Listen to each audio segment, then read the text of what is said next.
What's going on, everyone? In Twitch land. Twitch land. We're just hanging out. It's been a little quality time with Evermore Hardy. Evermore. She got so high to me last night. Because in the little promo we did, I just called her by her. You said Ever. You said Ever, and I said her name is Evermore. You gotta say it together. Technically, right? her first name is Ever. Her last name is Hardy. She was trying to, shame me, like I said it incorrectly. Oh, no, I wasn't shaming you. I was just saying, you gotta say it together. You know, it's like, I mean, that's like a southern thing, right? You people do that. It's like, Billy Bob, Susie Joe, Evermore. You say it together. I don't really do that. It's not really my thing. Well, it goes, it kind of goes together. Anyway, the Moore is, because his middle name is Moore. So we did it like that, and we spelled it like that. 2 O's. And Moore is also my mother's maiden name, and it's her family's name. Amy, yes. And then why I liked it was, it is a Poe reference. So it's kind of all around a little baby goth name. She's so mad, guys. I might have to get out of here. Or we'll go to Matt Cam. Hi. She's so mad. Have you talked anything about just like the last few days? No, you know what? I've just been playing really shitty Pokemon Snap. Okay. To be honest. And then we just now got into Instagram questions. So if you want to scroll through those. Instagram questions? Yeah, I said, we're doing like a little birth Q&A. Okay. I don't want to tell just the story of how I found out everything on late Saturday night, early Sunday morning. So our plan was originally I was going to wrestle on Fighter Fest Night 2. It was going to be me and Christian on that date, and I had asked Tony because of the due date if we could move it to Night 1. The due date was originally July 26th, by the way. Yes. But we were just feeling crazy. Like I was feeling like a lot of stuff was going on. They were expecting her early too. The midwives and everything. They assumed she was going to come a little early, but basically I was going to fly home today. I had a long travel day. I got delayed a couple times. But we were hoping to get through the day, and then starting this weekend, really go hard and try and get the baby to come, so that I was here and home, obviously for the birth, because I've seen the birth of all my other children. I certainly didn't want to miss this one, especially now I have a much more manageable schedule. So anyway, late Saturday night, early Sunday morning, we were sleeping. I was crashed out with the boys in the space room, and it's probably 2:30, 3 o'clock in the morning. And I guess she's texting me. I have my ringer off. I'm just trying to sleep with my phone. Of course, yeah. That's your wife is about to go into labor any minute. So what do? You go upstairs. You put your ringer off. Right? But good idea. Good idea. We weren't expecting that on the time. This was very much a surprise. So she's like, something just happened. And I feel like my water started breaking a little bit, but I don't know. And then 15 minutes later, there was another text. And there was another text. And then an hour later, I heard my phone's blowing up and it shakes. It's like having a conversation with myself, really. So I'm like, hey, I think my water broke. Hey, I might have to get induced. And it was getting more and more upset and frantic because I'm like, you asshole. I'm trying to let you sleep here, but yes, and you're certainly hello. You're certainly not a frantic person at all, ever, or get upset. So anyway, I think verbatim it was like, "Listen, motherfucker, I'm in labor." Is that what it was? No, it was. You know what? I'm gonna find this. All right, because you love clout. It was aggressive. You love what is it called? Exaggerating. Yeah, I do. I don't. You're very easy. You're an easy person to exaggerate on because they know you're wild as it is. They know you like to buck wild. Nah, man, I'm not buck wild. But it was very calm. It was pretty intense, and I remember just getting meditative. Getting up at 3:30, 4 o'clock in the morning, and that was it for. We were up for 36 hours after that, I think. She would dig that up, but then. Oh, here we go. All right, we got him. We got. Let's see if we can find these texts here. Oh, there's a great light there. Oh no, not the baby. Just have to read them, right? Here you go. You can read it. Oh gosh. All right. First one. Crush down, middle of the night. Sleeping with the boys, trying to take care of our other children. 1:30 a.m. Something has happened. something popped and there's water like I peed. I didn't pee. I don't pee. The bed. Next text, few minutes later. I think my water broke. The bed is wet, but no contractions. 2 minutes later, my water broke. Pretty sure. If labor doesn't start in 24 hours, they'll have to induce. Good talk. Good talk. Rolling eye. Good talk. Emoji. Thanks for the talk, bro. Thanks for the moral support. Good talk. And then I'm just starting. My phone now is like she's calling and it's vibrating and it falls off the table. This is now 3 hours of talking to myself via text, by the way. It's not that long. I mean, it's got timestamps, Matt. Yeah, it's right there.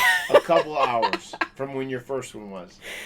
And then it says, then she says, "Oh yeah, I'm in labor," and then sends a gif of a homegirl from the Addams family saying, "I'm going to have a baby." And then she said, "Everyone is on their way." And this is what I was trying to quote, the last thing. "Wake up, you piece of shit." I was awake. I was very humbly apologized. I'm so sorry, but no one was expecting that. Oh we literally just wanted to get through Wednesday, Dynamite, get me back home on Thursday, and then this weekend we're going to focus on trying to do whatever we could do to like speed up and expedite the process of the baby coming, because I had a little time off coming up. So yeah, that was that. And then the midwife and doulas, they end up showing up. It's early in the morning, and it was very weird. It's probably your most like inconsistent labor, do you think? Yeah, I mean, usually I would have water break like right before the baby's about to come. So like kind of grand finale. It's like, oh, water breaking. All right, this is it. Like home stretch. I know we're good now. Like it's over. But I mean, it started with the water breaking. So now I'm like, well, I don't know what to think. What do I even do with myself? But then when people get here, you're in your bed, and we'd set it up. Like she wanted to build this big pergola outside by the pool, and we did, and it was like this real nice whatever. And she was in the bed almost like at one point like in agony, just like in labor and having these terrible contractions at 6 or 7 o'clock in the morning, like God, you know. But like, it was not okay. First of all, that is not how I labor. It's not how you labor. It's me doing an exaggeration. But then like it chilled. It chilled out. No, it went away. It was like just kidding. Totally went away. And then it was just like, okay, well, you'd better sleep, because it turns out you were dilated a little bit. So you were definitely going to have a baby at some point in the future. At some point over the course of the next 24 hours, you were going to have a child. I mean, that was kind of locked in. All right. So then, like, you were calm, you were trying to sleep. I have all the boys. I've got them, like, in one corner of the house. I've got them outside just so she can sleep, because I knew she had to sleep as much as possible, because, like, once you go into labor and you're pushing, like, you need every little morsel of energy you can have. And she hasn't slept the previous night before. You know, like, at least I did sleep a few hours while she was getting furious and I wasn't waking up. So I did get a little bit of sleep then. So then, like, I'm up and I'm trying to juggle the kids. And then you repeated that process, I feel like, a few times where it got pretty intense. And it's like, oh, my God, here we go. You know, we're ready. I have the popcorn. And it's like, then it dies off again. And she's back to being, like, normal. Start and stop labor. It was very infuriating. Stop labor. And it was just very inconsistent. And then what time was it you think it kind of legitimately started and we, you know, got in the final stretch? Probably 3 o'clock? I feel like active labor, it was probably like an hour from when she was born, which was like 5:18 p.m. Yeah. So a daytime baby, which was super weird. But what time was it you went out of the pool and the? We went out to the pool like at 3 o'clock. But it didn't get started until like we started using the pump. So maybe like what, 4:30, 4:15, 4:30? Yeah. So the boys are out there. They see me out there. So they're like, "Oh, cool! We're gonna go to the pool." Well, So I'm out there literally dying, okay, people, dying. Like, labor has started. It ain't stop and start no more. It's like, this is it. And my life is over. And I'm, like, literally, like, breathing through everything and screaming and dying. And the kids are, like, you know, having a grand old time. Like, doing splashes and wrestling moves in the pool. Wolfie's coming out and he's saying, "Hi, Mama, what's up?" My favorite part, actually, hold up. Let me get this. Let me get this camera one on here. My favorite part of the whole entire thing was, it was like literally like active labor. It was probably like 3 contractions away from the baby actually coming. And Wolfie came out the pool, like fully came out the pool. And I was like, what do you need? I'm like trying to be nice to them, right? Because they would like come out and tell me some irrelevant shit like, oh, mama, I put my head in the water. I'm like, yeah, okay, great. I'm fucking dying. Cool, guys. But like Wolfie came out and he was like, mama, good news. I'm like, what's up? What is it? And he's like, Eevee's about to come. You're about to have the baby. Because he heard me like screaming, like dying. Yeah. And he was like, oh, I should tell her. Because she's screaming and dying, I should tell her that the baby is coming. And I thought that was kind of nice. He got out of the pool to tell me, like, Mama, good news. Like, guess what? The baby's coming. You're going to have the baby. And I was like, oh, thanks. Thank you. Thank you very much. I mean, also, I thought it was great. Whenever we went out there, and I was going to be out there and trying to be near you and be supportive. And then Maxwell had claimed from early on that he wanted to be there when his baby sister was born. Mm-hmm. He wanted to, like, witness the whole birth. And I think we're going to kind of have it of that. Now that he's 6, he's a little more mature, and he understands a little bit. So I think we're going to experiment and let him be out there and check out the scene because he wanted to be part of it. He wanted to experience it. So these guys are out there, and Wolfie comes out. And now Wolfie just recently, he's been doing well in his swimming lessons. For the longest time, Wolfie didn't even want to get his hair wet. Mm-mm. If he just got like splashes on his hair, he's got this luxurious curly hair, and he's just got this gorgeous face. He's just so beautiful. Like Ken Lanier, thank you for the follow. Yeah. And so Wolfie couldn't even get his hair wet. So he would get splashed, and he'd look, I have to get out. And he would get out and take a towel and dry his hair. If his hair just got wet. Like a drop, yeah. Yeah, like when we were swimming, he was just such a drama queen when it came to that. It was crazy. And that was just the thing. He had like this weird phobia of getting his hair wet, and he didn't want to. But then now that he started swimming, and he's all with it, and he shows us how much he can get his hair wet. He'll duck his head backwards into the water, and with diving goggles, she got him a pair of diving goggles. Now he can go in the water, and it's okay. And his hair can be totally wet. It's no problem in excess. So he's out there, and he's just so excited, like, oh, Dada, I want to swim. And she's like, fine, just take them swimming. You just got to be in there with them. You got to be in there with them. So now we have both the children out there, which Maxwell can swim really good. Wolfie, a little bit. Not great. He stays in the shallow, so I'm watching learning. The kids. He's doing good. And I, I'm kind of trying to keep an eye on her. She's doing this, going in and out of labor.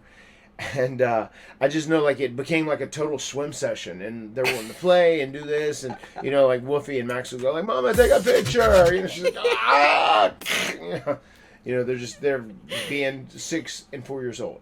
Yeah. So, anyway, that was all going down about... It was good energy, though. Because it was great energy. It was outside... Vibe.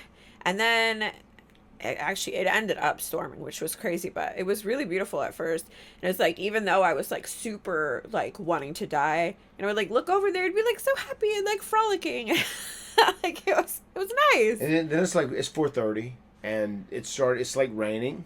It's not bad. Like there's clouds in the sky. Like it might thunder and lightning, but it's not. It's just like raining, and we stop the kids, and we know this is like really getting down to the nitty gritty. This is getting ready to happen, and this baby's getting ready to come. So now we're at that point where Wolfie is just like, Wolfie was so, when he was a baby, he wouldn't cuddle with you. Yeah. He wasn't cuddly. He wasn't like affectionate Wolfie didn't, at all. He's just getting to that point now, like with me, where he'll say sometimes, like Maxwell always wanted to cuddle or snuggle up when we were going to bed, always, and still does. Now Wolfie's getting to the point, he's starting to do that a little bit, but like Wolfie's just like so hardcore. So we're out there, and like when she's selling real big, obviously from labor, and Maxwell's like, ugh. Like, oh my God, Max was like, I don't know, why is Mama doing this? Why is Mama doing this? Well, it hurts, son, to have a baby. It's not easy. Like, she did this for you. She sacrifices a lot. And Wolfie's just like, Cocabana, what's up? Say hi to Cocabana. Cocabana. There he is. Big Money Coke, gifted subscriptions. Thank you. All right, this is very cool. What's up, Coke? Cocabana's the coolest thing. He's the originator of the podcast and all this stuff. He's the originator of so many internet things, especially on an independent level. Cocabana's the man. Wolfie is just sitting there, and like she's like in pain, and like where Max was like so nervous and worried about. He's like hiding behind a pillar. Yeah, hiding behind a pillar. Wolfie's just like, "You're doing good, Mama." Yeah. Good job, Mama. He's like so calm. He just doesn't sell shit. Like Doula Wolfie. He was the best. He was great. So we do the deal, the whole thing, and the baby's starting to come. And then, like, once the baby's coming, Max was just like, he has to turn away. He's like, I can't do it. It scares me. And he was just like, he was so frightened and scarred from it. And Wolfie was just like sitting there watching the baby come out like it wasn't anything. But it was okay. Is that Eevee? Is Eevee okay? Yeah, is Eevee Yeah, coming? it's Eevee. And he came over there. Oh, and Colt grabbed her said hand. congrats on the new Bobby. All Thank right, you. Yeah, we got it. We got it. So that was truly a different birth experience from anything we've had. Yeah. At all. You know, especially being outside and it was nice weather, and even the, Well, no, this is crazy too because there you go, babies. So during it ended up storming a lot, and then during contractions, I feel like every time there was a big contraction, like it would start thundering, like it was like literally like in tune with the storm. with your body. Yeah, no, Yeah, I mean yeah. I know that sounds crazy, but literally No, every I mean, time I had a contraction, it would be like thundering. Do you feel like you remember that? Do you have a pretty vivid memory? Yes, of I everything? do. This is like the most conscious I feel like I've been for a birth. Yeah. Because I usually go into like the zone and I don't Yeah, remember with- anything with, at like, all. Barty, you were definitely out of it, right? Yeah, I It don't was know the anything worst. that happened there. You could Do probably. you remember Wolfie coming at all? Very quickly. We just barely got into that before. Yeah, yeah. It was super fast. Wolfie came out like a slip and slide. I think Evermore, just say don't get high to me. I think Evermore, Eevee. I think Eevee broke Wolfie's record. there. Really? Yeah. Okay. Well, Yeah. I was kind of not there for Wolfie anyway, but I'm telling you, during contractions, I feel like it would thunder during every contraction, and then during active labor, like while I was actually like having her, that's when it would like stormed real bad, and then Right. she came out, and I swear to God, it was sunny. It was right. It did. It became, did. Yeah. and then I do remember this, and then the Beach Boys played on the Oh, playlist. You remember that? Okay. Do you remember that? Do you even know? No, I no. don't- She I was don't born, remember. and it was like this happy song. It was like "Don't Worry, Baby," and it was It- like it- this happy ass Beach Boys song, and the sun came out. It I was really like, did. "What the hell The is sun this?" came out from the clouds and the rain stopped after she was born. That is true. Yeah. That is really true. Oh.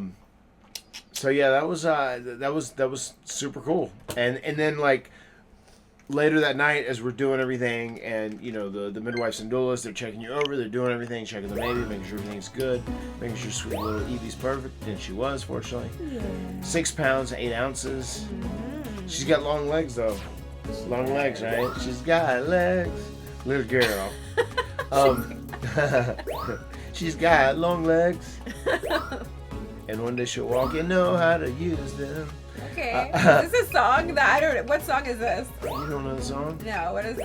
It's ZZ Top's, right? That's ZZ Top's, right, guys? I'm just wondering for her. She's got legs and she knows how to use them. Okay. I mean, I believe you. I didn't It's know like if you were making it up no, or. it's like a super famous song.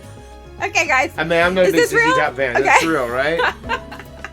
It's ZZ Top, right? She's got legs. Okay. Yeah. Whatever. I mean, Yeah, sure. check it out. You'll listen to it. All You'll, right. you'll think about Eevee now whenever you hear it because they talk about her being the same length as the other kids but having longer legs than the boys. So then once we got things done and settled that night, this time when I went to bed, I did not have my ringer off. I made sure that I would have it on. And then I tried to be in the trenches with her and do everything I can to help her out because just, oh my God, to all you females out there that are mothers, I mean, you guys are warriors. And there's no ifs, ands, or buts about it. I mean, it's a tough gig. And she did all these natural, a total natural home birth. So yeah, I was gonna definitely stay up and be there throughout the night. So we did that, and I don't know. The next day you got a little sleep here and there, right? I mean, it was pretty much up all night. No, that not night. really. I slept. No, I mean like in chunks. You would get 30 minutes here. Oh yeah, Or 30 whatever. minutes. I I mean, mean, you never today got is real the sleep. first day that I've slept more than 2 hours at a time since Friday. Yeah. No, I know. I mean, when I say Like, and my life has changed, and I'm still a zombie and like half unconscious. Yeah. Yeah. I mean, I am too. I actually had to leave and fly out to Texas to get a one night sleep, so I had some sleep. I don't want to hear it. That's the only reason I lost to Christian. I was totally sleep deprivation. Hold on. Been Hold 72 on. We need a hours. Mac cam for this. Say it again. Look look into the camera here. and tell us why you lost to I'm gonna Christian. say this. We want to know. Yes. Okay, what happened? I'm going to say this with absolute honesty. Sincerity. Yes, very sincere conviction. The only reason I lost to Christian Cage was because I was suffering from sleep deprivation. I didn't sleep in nearly 72 hours. If my wife had to do this, then I was going to be right there by her side. So that's the only reason I lost. He's never beat me before. That's the only reason he defeated me. You heard it here, guys. My labor That's the scoop. is what. I was selling your labor, damn it. My labor of this baby is why he lost. It's okay, bendito. alright. We were watching. She was watching in the TV. It was her first time watching you lose. Yeah, no, yeah. It's alright. Thank God I'm a heel. I can do it. Oh no! Yeah, here we go. Let's see that heel emote. Where y'all at? Oh, yeah, that's right. We got one, right? We got There's one. We got a whole I bunch do- of I do cute know little you made emotes one. now. I think we're even closer to our 100 subs. Alright, cool. 100 subs, our hot tub stream. Oh, that's where you're going to make fools of me, right? That is where we are gonna make fools I of did. you. I realized you were wrong because I clicked on my phone and I saw you were live and I heard you talking about making fools of me. Yeah. I know that's one of your top favorite subjects of all time.